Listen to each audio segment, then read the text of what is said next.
Sabi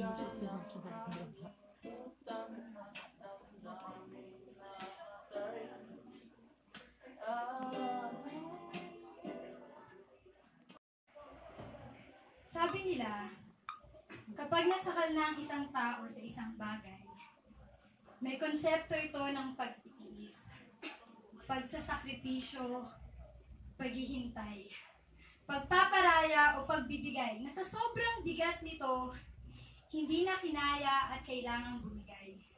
Kaya nga hanggang ngayon, ginagalugad ko pa rin sa mga pagkakataon at alaala natin ang dahilan. Baka sakaling tuluyan kong maunawaan kung bakit sa ating dalawa, sa pagitan nating dalawa, ikaw itong nasakal pa. Nasakal na.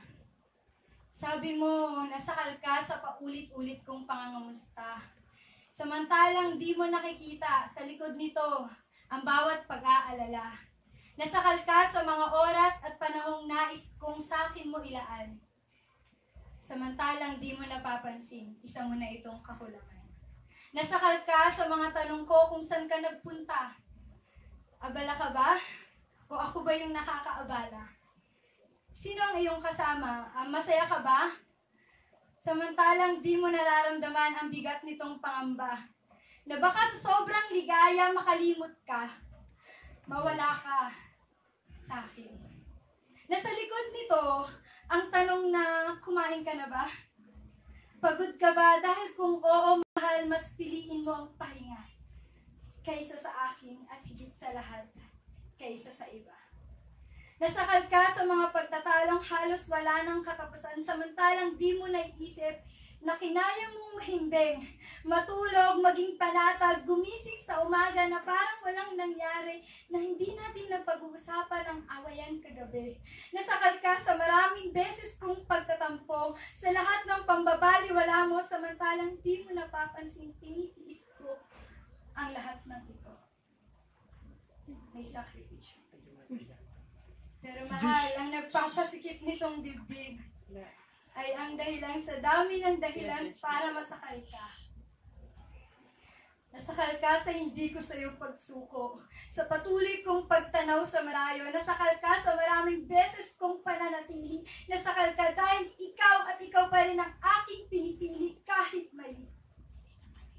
Nasakal ka. Mali. Ang totoo, mahal, hindi ka nasakal.